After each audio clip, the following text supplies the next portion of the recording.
चलिए देखते हैं बट्टा और कर, है ना। बट्टा को डिस्काउंट या छूट भी कहते हैं। अब छूट से ज्यादा क्लियर समझ में आ जाता है ना। तो आप देखते होंगे कोई सामग्री आप कहीं लेने जाते हैं तो प्रिंट रेट जो लिखा रहता है, जिसको प्रिंटेड प्राइस भी कहते हैं, उस रेट से हमको कम मूल्य में भी मिल जाता है। अगर वहां 105 रुपये लिखा है तो वो 100 रुपये में भी दे देते हैं। तो प्रिंटेड रेट क्या हुआ, अंकित मूल्य क्या हुआ, 105 रुपये अंकित मूल्य हुआ, और उसके बेचने का जो मूल्य है, विक्रय मूल्य है, वो कितना हो गया, 100 रुपया हो गया। तो इस प्रकार से कितने का अंतर आ गया, 105 में 100 को घटा दीजिए तो 5 रुपये का जो अंतर आया वही डिस्काउंट है, उसी को बट्टा या छूट कहते हैं। तो इस पर भी आधारित हम प्रश्न देखेंगे। और एक कर है, कर मतलब टैक्स जानते हो, जो रेट तय रहती है उससे भी ज्यादा राशि ले ली जाती है ना। कोई सामान हम खरीदते हैं तो टैक्स भी जोड़ दिया जाता है, जिसको वैट भी बोलते हैं, मूल्यवर्धित कर भी बोलते हैं, या वैल्यू एडेड टैक्स भी कहते हैं। मतलब कर को एक्स्ट्रा और अतिरिक्त से जोड़ देते हैं। या आजकल अब एकीकृत कर बन गया है, जीएसटी, है ना, गुड्स एंड सर्विस टैक्स जो है जीएसटी है। तो जीएसटी अलग अलग भी प्रकार से लेने लगे हैं। स्टेट का गवर्नमेंट जो है अलग जीएसटी लगाते हैं, और जो अपना कंट्री का है, मतलब देश का है ना, उसका गवर्नमेंट जो है, मतलब सेंट्रल का जो जीएसटी है वो अलग हो जाता है। इसलिए सीजी जीएसटी लिखा रहता है और एक सी जीएसटी लिखा रहता है। तो कर अलग से लगता है, उस जो निर्धारित जितने भी मूल्य का कोई सामग्री है तो उसके अलावा अलग से और कर लिया जाता है। तो ये दोनों के बारे में हम प्रश्न देखते हैं। चलिए आगे बढ़ते हैं। सभी प्रकार के प्रश्न इसमें है। एक मेज का अंकित मूल्य, एक मेज है ना, मेज का अंकित मूल्य 1250 रुपया है, उसे एक ग्राहक को 1100 रुपये में बेचा गया, है ना। लिखा है 1250 रुपये और बेच दिया गया 1100 रुपये में। तो मेज पर दिए गए बट्टे का प्रतिशत ज्ञात कीजिए। मेज पर दिए गए छूट या बट्टा का प्रतिशत में ज्ञात करना है ना। राशि तो हम सीधे सीधे घटा के निकाल लेंगे। अब कितने प्रतिशत है जो छूट दिया गया, इसको ज्ञात करेंगे। देखिए, तो सबसे पहले तो लिख लीजिए, है ना, क्या क्या जो दिया है, मेज का अंकित मूल्य, ठीक है, मेज का अंकित मूल्य कितना अंकित है, वहां कितना लिखा है मेज में, प्रिंटेड जो प्राइस कितने हैं, 1250 रुपये। अब कितने में बेचा गया, ये देखिए विक्रय मूल्य। एक मैं फार्मूला लिखा हूं, ये देखिए, बट्टा अथवा छूट बराबर जिसको दिया गया है हमारे बुक में है, ये डिस्काउंट बराबर अंकित मूल्य में हम विक्रय मूल्य को घटा देते हैं। मतलब प्रिंटेड जो प्राइस रहता है उसमें सेलिंग जो प्राइस है उसको घटा देते हैं, तो वहां पर हमको पता चल जाता है कि कितना का छूट मिल रहा है ना, जिसको बोलते हैं। अब कितने में बेचा गया, 1100 में, तो वो क्या हो गया, बेचने के जो मूल्य को क्या कहते हैं, विक्रय मूल्य, है ना। विक्रय मतलब बेचना। लिखा है उसमें प्रिंटेड 1250 रुपया, ठीक है, उस मेज में मेज की कीमत लिखा है, और उसको बेचा गया 1100 रुपये में, है ना। तो सीधे सीधे निकाल लीजिए, छूट या उसी को बट्टा बोलते हैं, या बट्टा, है ना, जिसको डिस्काउंट बोलते हैं, एक ही शब्द है उसके लिए। तो क्या करते हैं, अंकित मूल्य में, है ना, एक बार लिख देता हूं फार्मूला को, अंकित मूल्य में किसको घटाते हैं, विक्रय मूल्य को घटाते हैं। कितने का छूट मिला आप सीधे सीधे भी निकाल सकते हैं, ये फार्मूला लिखने की जरूरत नहीं है ना। 1250 में 1100 को घटा दिए तो कितने का अंतर आया, है ना, 1100 है, 1250 है, तो केवल 150 रुपये का हमको क्या मिला, छूट मिला। 150 रुपये का छूट या बट्टा मिला। अब देखिए यहां पूछा गया है बट्टे का प्रतिशत, बट्टा मतलब ध्यान रखिए बट्टे में कंफ्यूजन नहीं होना है, वो छूट है। डिस्काउंट जो मिला है 150 रुपया, इसको प्रतिशत में बताइए। अब जब भी हम डिस्काउंट निकालते हैं तो अंकित मूल्य के साथ निकालते हैं। बट्टे या छूट की जो गणना की जाती है ना, उसके लिए प्रतिशत में जब निकालना है तो किसके साथ प्रयोग करेंगे, अंकित मूल्य के साथ, ठीक है। बट्टे की गणना अंकित मूल्य पर की जाती है, ऐसा यहाँ पर लिखा है हेडिंग, आप पाठ्य पुस्तक जैसे जाएंगे तो वहां भी लिखा है। तो देखिए अब देखिए कैसे निकालते हैं। प्रतिशत निकालना एकदम आसान रहता है। आप एक फार्मूला है उसका अगर पालन करेंगे तो बहुत बढ़िया है। वो कुल का 100%, जितने भी जो ज्यादा मान रहता है उसका 100% बराबर जो मान है वो लिखा रहता है। देखिए किस प्रकार से गणना करते हैं। अंकित मूल्य का कितने प्रतिशत 150 है, माना कि 100% 150 है। एक स्टेप में आप लिख सकते हैं चाहे तो क्या लिख सकते हैं, माना कि छूट का प्रतिशत x है। माना कि छूट या उसी को बट्टा कहते हैं, है ना, बट्टा का प्रतिशत x है ना। प्रतिशत को इस प्रकार से सिंबॉलिक में भी लिख सकते हैं, x है। अब देखिए किस प्रकार से निकालते हैं। छूट जो है हमेशा किस पर निकलेगा, अंकित मूल्य से निकालेंगे हम, उसका प्रतिशत निकालना है। तो देखिए तो यहां लिखेंगे अंकित मूल्य का, ये देखिए किस प्रकार से बनाते हैं, अंकित मूल्य का x%। हम बता दिए हैं कि माना कि छूट या बट्टा जो है कितने प्रतिशत है, 100% है। माना कि छूट या बट्टा का प्रतिशत x है, या सीधे सीधे लिखो x% है, क्योंकि प्रतिशत में पूछा है तो इस प्रकार से लिखेंगे। माना कि छूट या बट्टा 100% है ना। माना कि छूट या बट्टा कितना है, 100% है।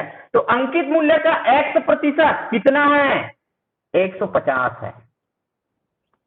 ये देखिए इस प्रकार से लिखेंगे अंकित मूल्य का, ये देखिए 150 रुपए छूट है, लेकिन वो कितना प्रतिशत है, 100% है। किसका, अंकित मूल्य का। आदरणीय चंद्रवंशी सर भी हमारे ग्रुप में ज्वाइन कर चुके हैं। नमस्कार सर जी। चलिए सर शुरू कर।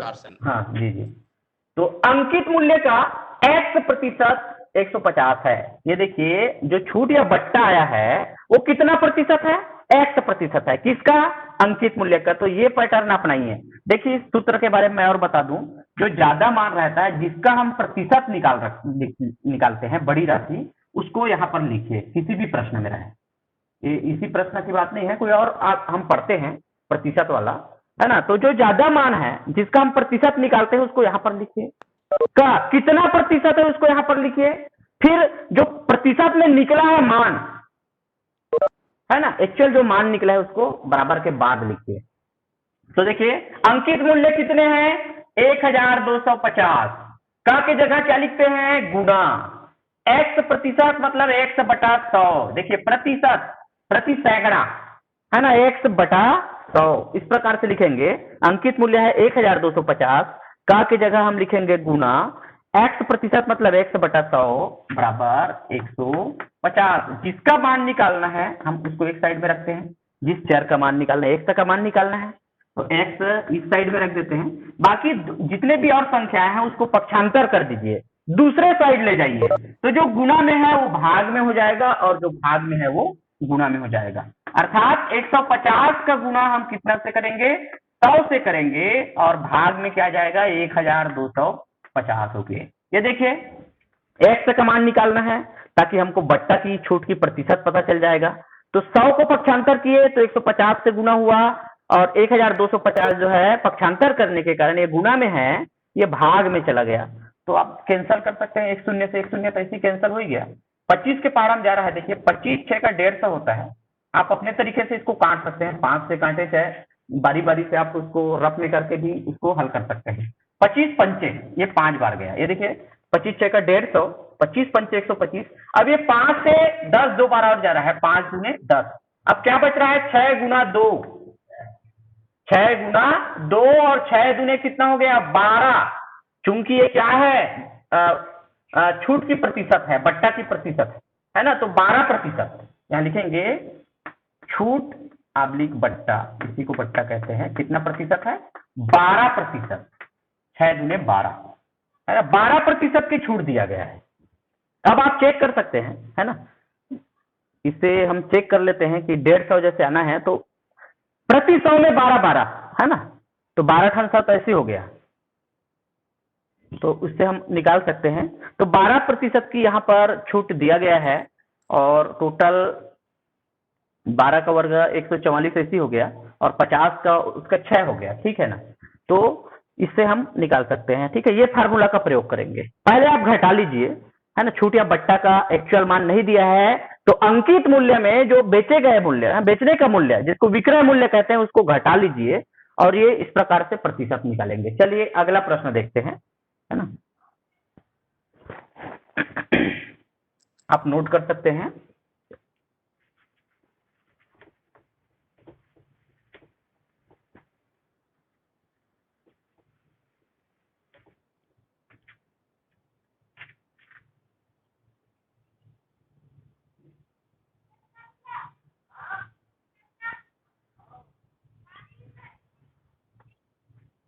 चलिए आगे बढ़ते हैं। अंकित मूल्य पर 15% बट्टा देने के बाद एक कमीज, एक शर्ट है, 442 रुपये में बेची गई।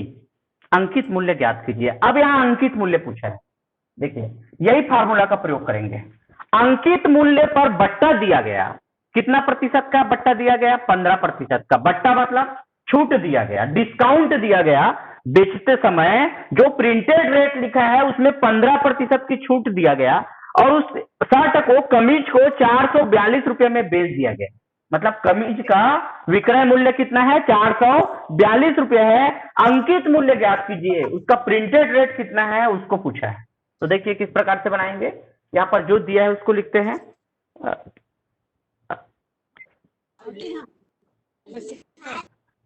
सीधे सीधे लिखिए, बट्टा, है ना। किस पर बट्टा? कमीज को जो खरीदा गया है ना, उस पर, कमीज के क्रय करने पर बट्टा बराबर 15%।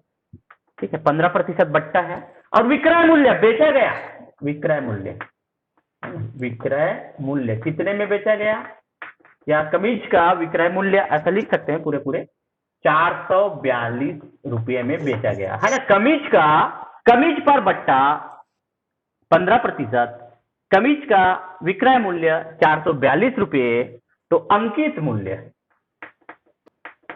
अंकित मूल्य, ठीक है, अंकित मूल्य कितना है ज्ञात करना है।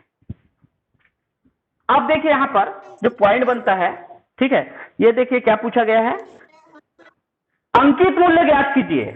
तो कितने का 15% 442 है, ये देखिए ये निकालेंगे, है ना। 15 नहीं, मतलब 85%। अब देखिए यहां पर दिमाग लगाना है थोड़ा सा, है ना, जोर देना है कि इसको बेचा गया है 442 में, कितना प्रतिशत छूट दिया गया? 15%। तो जरूर ये कितना प्रतिशत होगा? 85% होगा, है ना। देखिए जब 15% छूट दिया गया अंकित मूल्य में, तो कितने प्रतिशत ने बेच दिया उसको? 85% ने बेच दिया। और 85% का मान कितना है? 442 है। मतलब उसको कुछ अलग ढंग से बनाते हैं। देखिए किस प्रकार बनाएंगे। अंकित मूल्य का इस प्रकार लिख सकते हैं, यहां पर एक्स भी लिख सकते हैं, अंकित मूल्य को एक्स लिख सकते हैं। माना कि अंकित मूल्य बराबर एक्स रुपये, है ना, ये रुपये में आएगा, इसके पहले प्रतिशत वाला हम बनाए थे। अंकित मूल्य जिसको ज्ञात करना है उसको एक्स मान लीजिए, इस प्रकार से, है ना। अब देखिए जो फार्मूला है, ज्यादा कौन सा रहता है? अंकित मूल्य, है ना। ज्यादा किसका मान आएगा? अंकित मूल्य का मान आएगा, ठीक है, क्योंकि छूट की बात हो रही है तो ज्यादा में तो बेचा नहीं जा सकता, इसलिए यहां पर लिखेंगे एक्स का जो ज्यादा है उसका कितना प्रतिशत। अब 15% मत लिखना, यहां पर कितना लिखना? 100 में कितना घटा देना? 15%। कितना है? 442 है। देखिए प्रश्न यहां पर समझने की कोशिश कीजिए। अंकित मूल्य जो लिखा है उसमें 15% छूट दिया गया और बेच दिया उस सामान को, कितने में? 442 में। तो स्वाभाविक रूप से कितना प्रतिशत होगा? 85% होगा। और 85 को सीधा ना लिखकर 100 में 15 घटा दीजिए। एक्स का 85% मतलब वही हो रहा है, एक्स का 85% कितना है? 442 है। दूसरे शब्दों में अंकित मूल्य का 85% 442 रुपये है। तो देखिए एक्स का की जगह क्या लिखते हैं? गुना का चिन्ह लिखते हैं। 100 में 15 घटा दिए, कितना आ गया? 85, और प्रतिशत लिखा है इसलिए बटा 100 का प्रयोग करेंगे, बराबर 442। अब चूंकि एक्स का मान निकालना है इसलिए एक्स को एक साइड रखेंगे, ये 85/100 जो है गुना में है ना, ये गुना में है, या इसको भाग मान सकते हैं, ये भाग में है, ये गुना में है। तो जो भाग में है वो गुना हो जाएगा, गुना में है वो भाग हो जाएगा। देखिए 442 से कौन सा गुना होगी, कौन सी संख्या गुना होगी? जो बटा में है, जो भाग में है, 100 गुना होगी, और 85 से हम क्या करेंगे, भाग देंगे। चलिए अब भाग दे दीजिए जिससे जिससे जाता है ना, जिसके पहाड़ा में आता है। ये 17 के पहाड़ा में है तो आ रहा है, ये भी जाता है क्या, है ना, 17 दूने 34, 10 बचा, 17 6 का 102 जा रहा है ना, तो 17 से दे दीजिए। 17 पंचे, पहाड़ा तो हमको कंफर्म होना ही चाहिए, 30 तक कम से कम, 8वीं आप पढ़ रहे हो, या 30-35 तक का हमको एक क्लियर रहना चाहिए ताकि हम जल्दी सॉल्व कर सके। देखिए 17 पंचे 85, और ये देखिए 17 दूने अलग अलग करके भाग देते हैं, 17 दूने 34, 10 बचा, 10 के साथ एक 2 उतार लिए तो 102 हो गया, तो 17 6 का 102, 26 बार गया, और ये 5 बार गया, 17 से दिए। अब 5 से देते हैं, 5 दूने 10, 5 दूने 10 और 1 शून्य 20, तो कितना बचा, इधर 26 बचा, और यहाँ पर कितना बचा, 20 बचा। और 26 गुना 2, 26 दूने 52, और 1 शून्य उतार लिए तो 520 रुपये। ये क्या है, अंकित मूल्य है ना, अंकित मूल्य। किसका अंकित मूल्य, मेज का। लिखेंगे मेज का अंकित मूल्य बराबर 520 रुपये। अब देखिए मेज का अंकित मूल्य हमको प्राप्त हो गया है, 520 रुपये है, जिसको 15% छूट देकर 442 में बेच दिया गया, विक्रय कर दिया गया। ठीक है, तो ये जो प्रश्न है बट्टा या छूट पर आधारित प्रश्न है। अब आगे देखेंगे कर पर आधारित प्रश्न। चलिए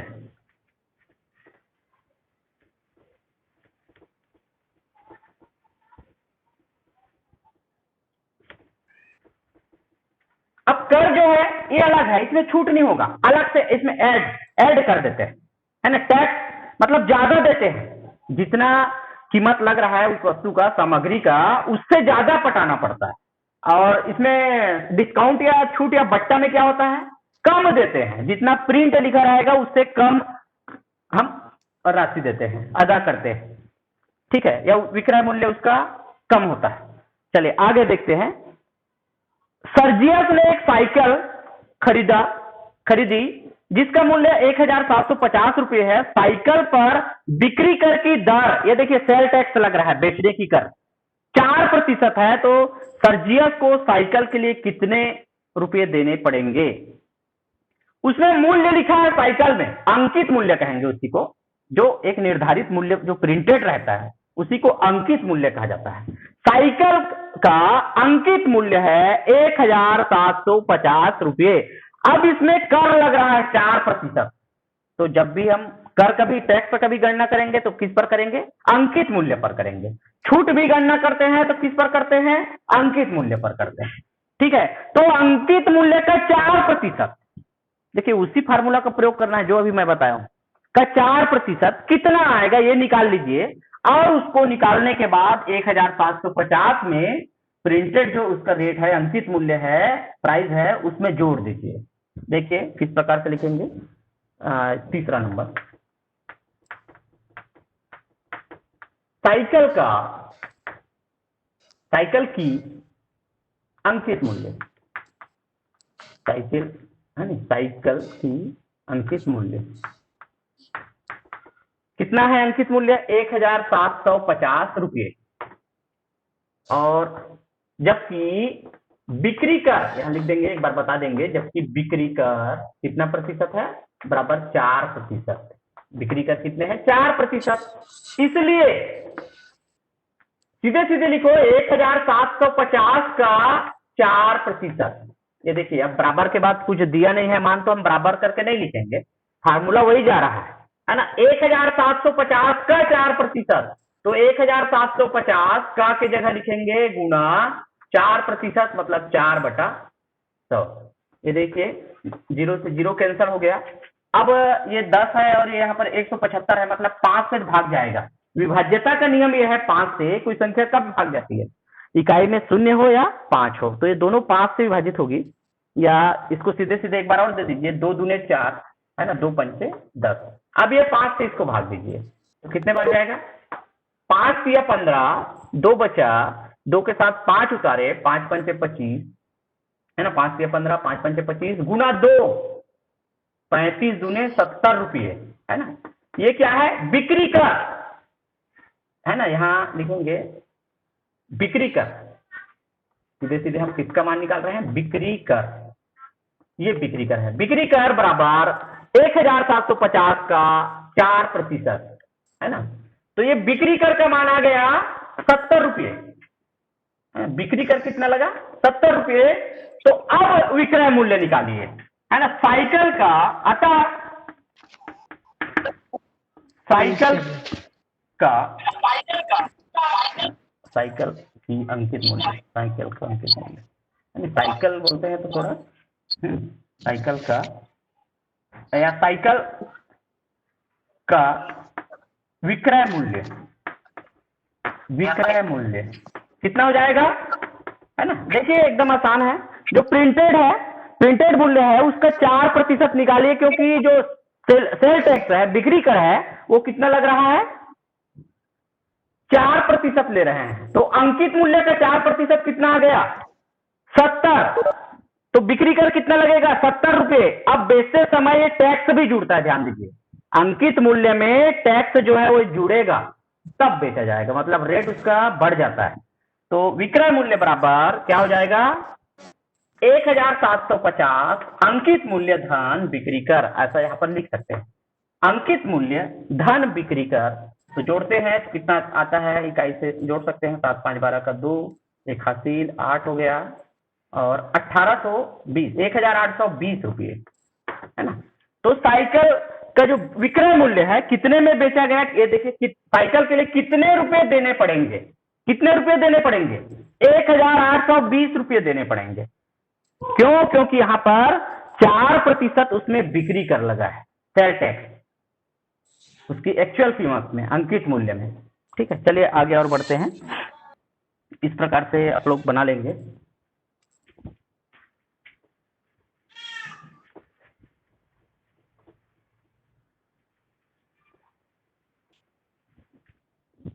चलिए अगला है, अंजलि ने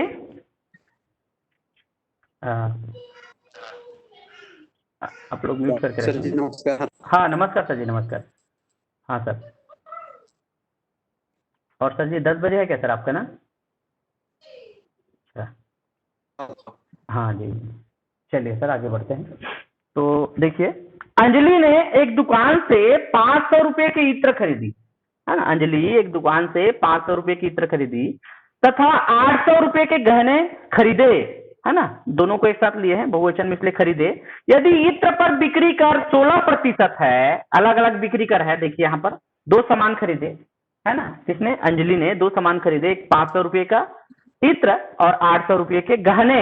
अब इस पर अलग अलग बिक्री कर है, इत्र पर 16% है और गहनों पर 8% है।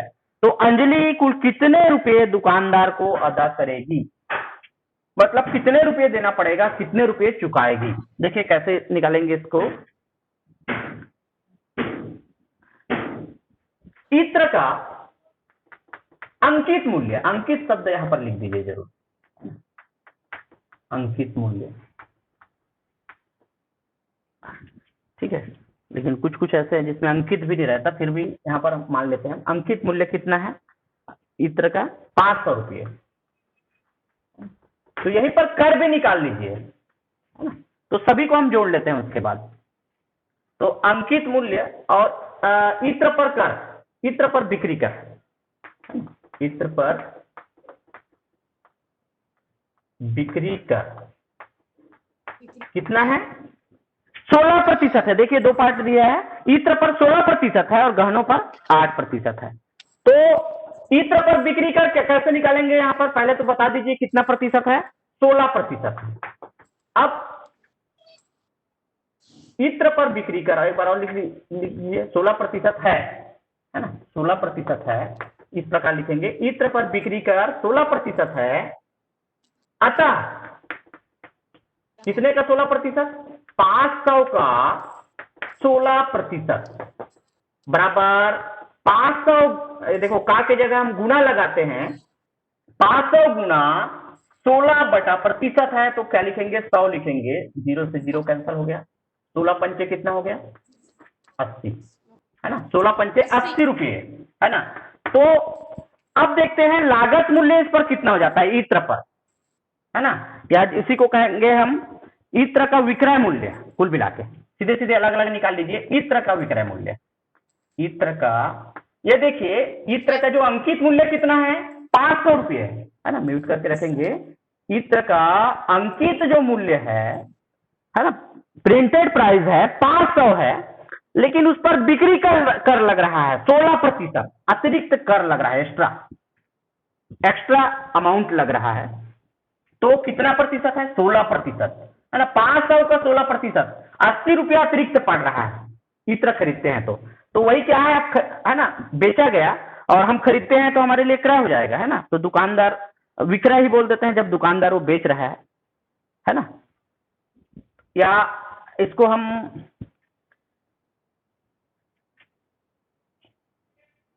इत्र खरीदी पर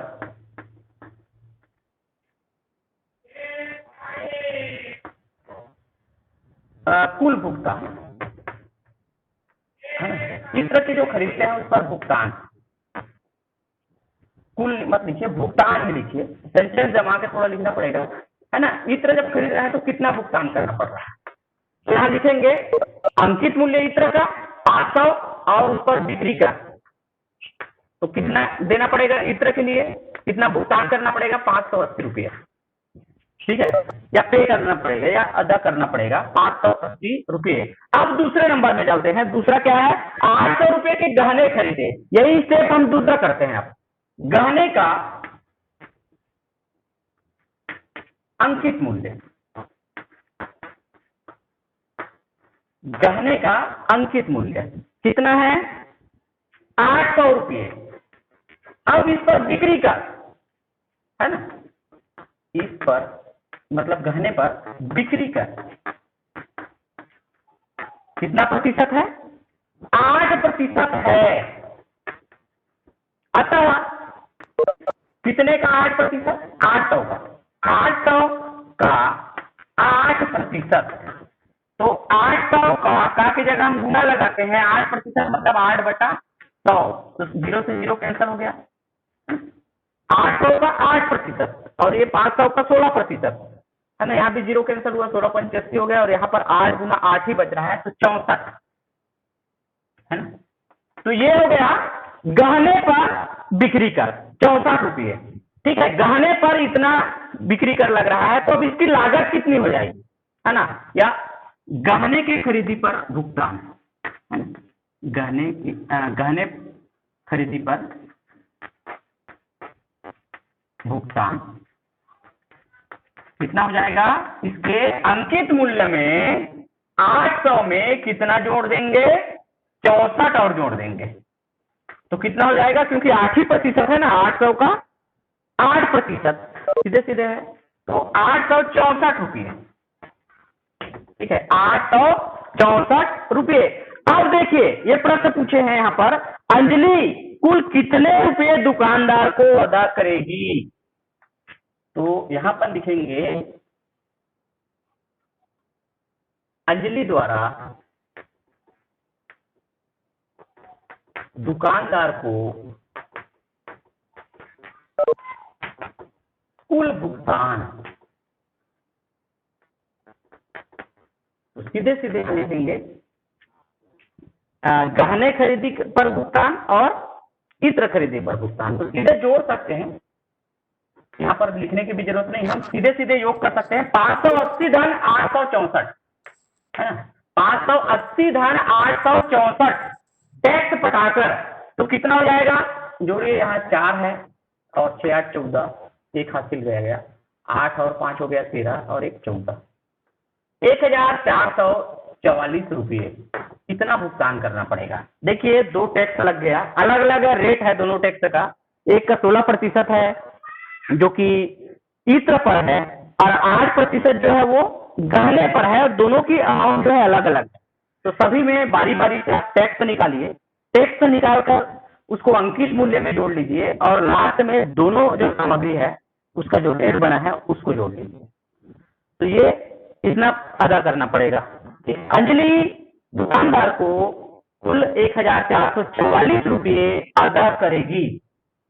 इस प्रकार से बनाएंगे इसको। चलिए आगे और बढ़ते हैं।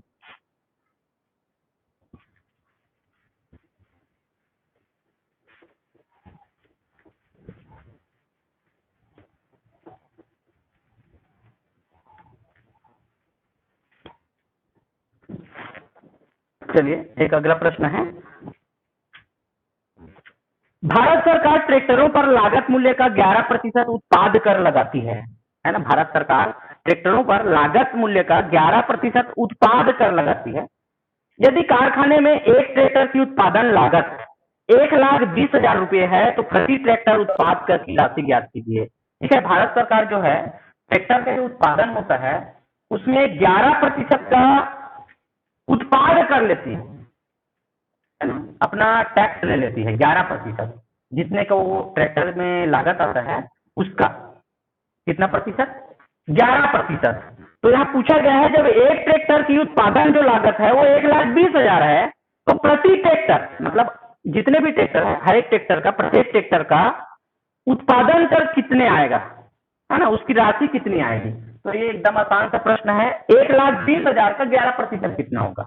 मतलब ये कहा गया है कि एक ट्रैक्टर पर 11% का उत्पादन कर या उत्पाद कर लगाती है सरकार, है ना, इतना टैक्स लेती है।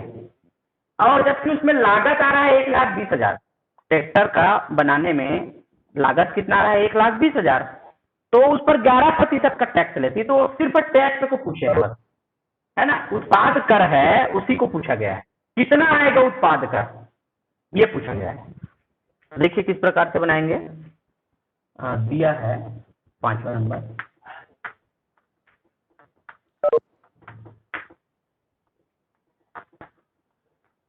ट्रैक्टर का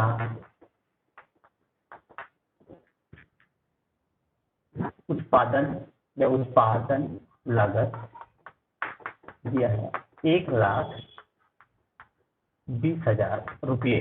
ठीक है, भारत सरकार द्वारा इस लागत मूल्य पर उत्पाद कर या भारत सरकार द्वारा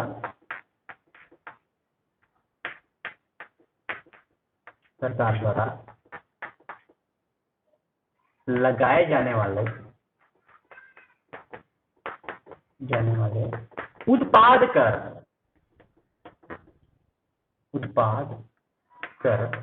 बराबर कितना प्रतिशत लेते हैं? 11%। तो सिर्फ यहाँ पर उत्पाद कर की राशि पूछा गया है, तो क्या लिखा है, क्या किसका 11% निकालेंगे? उत्पादन लागत का। ठीक है, तो यहाँ सीधे सीधे लिख सकते हैं उत्पाद कर बराबर उत्पादन लागत का, है ना, उत्पादन लागत मतलब कितना खर्च आ गया उसका 11%, है ना, ये कर निकालना है, उत्पाद कर निकालना है। तो उसमें उत्पादन जो लागत लगा उसका कितना प्रतिशत? 11%। तो 1,20,000 ये जो राशि है ये क्या है? उत्पादन लागत है, इतना लागत आता है। तो का की जगह हम क्या लगाते हैं? गुना लगाते हैं और 11 बटा कितना लिख देंगे प्रतिशत है तो 100 लिखेंगे। तो 0 से 0, 2 0 कैंसिल हो गया। तो 11 गुना 12 करेंगे तो कितना आएगा? दोनों का योग कितना होता है? 3, ये 3 बीच में आ जाएगा और कितना शून्य लगाएंगे? 2 शून्य लगाएंगे। 13,200 रुपये। देखिए जब भी कोई संख्याओं को, 2 अंकों की जो संख्या है उसको हम 11 से गुना करते हैं और उसका योग 9 तक आता है, 9 से ऊपर नहीं आता, तो उसके योग को हम उसके बीच में मध्य में लिख देते हैं। जैसे एक उदाहरण बता रहा हूं मैं, 54 गुना 11, इसको गुना करना है तो इसका दोनों का योग इसके मध्य में आ जाता है। 5 और 4, इसका योग कितना होगा? 5 4 9, 9 को बीच में लिख दो। ये देखिए जब हम कोई संख्या को 11 से गुना करते हैं और संख्या 2 अंकों की हो लेकिन दोनों का योग 10 नहीं होना चाहिए, 9 10 से कम होना चाहिए, तो क्या करते हैं? दोनों के जो योग है 5 और 4 9, उस योग को हम मध्य में लिख देते हैं, ये इसका गुणनफल प्राप्त हो जाता है। ठीक है, इस प्रकार से वो बनाएंगे। चलिए आगे। तो कितना लगा? 13,200 रुपये। इतना उत्पाद कर लगाती है गवर्नमेंट। तो इसको भी जोड़ दीजिए 13,200 में। किसमें? 1,20,000 लग रहा है, उसमें 13,200 और लग गया वो ग्राहक के लिए, है ना, राशि जो है और बढ़ गया। तो केवल क्या पूछा गया है? उत्पाद कर ही पूछा गया है यहाँ पर। ठीक है, ये ध्यान रखेंगे। चलिए अगला, यहाँ पर जो लिखा हुआ प्रश्न तो हो ही गया है, एक आध हम यहाँ से प्रश्न देखते हैं। म्यूट करके रखेंगे। चलिए यहाँ से एक प्रश्न हम देखते हैं, जिसको मैं सेलेक्ट किया था।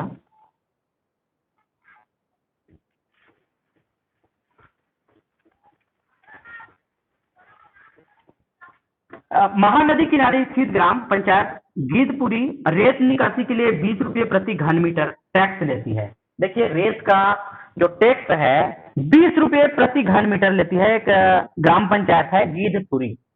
गीतपुरी में वहां से जब रेत निकालते हैं तो 1 घन मीटर का चार्ज कितना लेते हैं?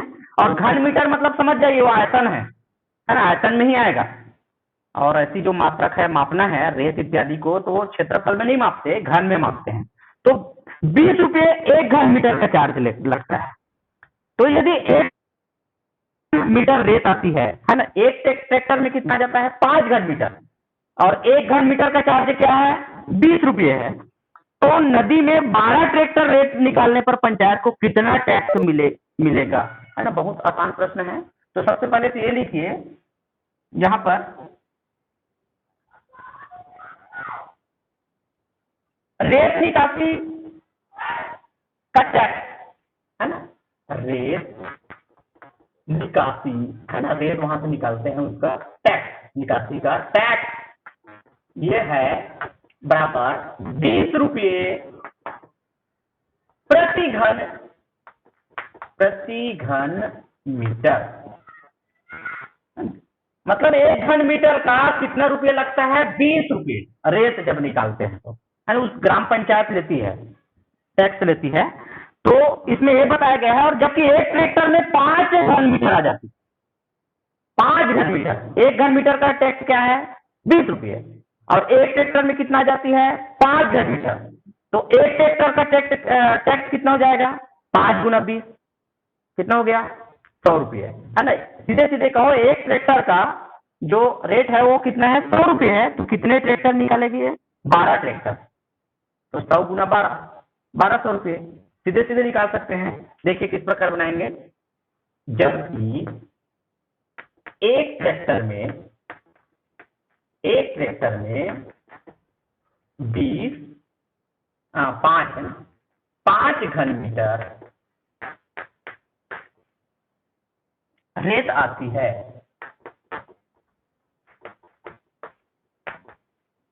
जबकि एक ट्रैक्टर में 5 घन मीटर रेत आती है, इसलिए 12 ट्रैक्टर में रेत की मात्रा, एक में कितनी आती है? 5 घन मीटर। तो 12 ट्रैक्टर ले जाना है तो कितने घन मीटर हो जाएगा? तो 12 गुना 5, 12 पंचे 60 घन मीटर। कुल मिला के रेत कितना ले जाना है? 12 ट्रैक्टर ले जाना है, मतलब कितने घन मीटर ले जाना है? 60 घन मीटर। और 1 घन मीटर का चार्ज क्या लेते हैं? ये ग्राम पंचायत द्वारा कितना लिया जाता है? 20 रुपये, है ना। इसलिए अतः नहीं, इसलिए तो आ ही गया। अतः इसको बताएंगे ना, एक बार साइड में बता देंगे। जब 20 रुपये प्रति, म्यूट करके रखेंगे आप लोग। जबकि, है ना, ये इसको तो एक बार बता ही देंगे। रेत निकासी का जो टैक्स है वो 20 रुपये प्रति घन मीटर है ना। अतः 60 घन मीटर, 12 ट्रैक्टर मतलब कितना घन मीटर? 60 घन मीटर रेत के लिए, है ना, रेत निकासी के लिए, कहो रेत निकासी के लिए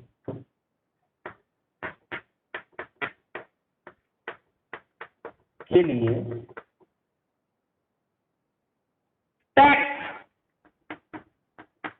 बराबर 60 गुना कितना है राशि प्रति घन मीटर? 20 रुपये है, तो 60 घन मीटर है, तो 60 गुना 20, है ना। अलग अलग कोई भी तरीके से आप निकाल सकते हैं, इसको कैलकुलेट कर सकते हैं। 6 दूने 12, 2 शून्य लगा दीजिए और रुपये में लिखिए।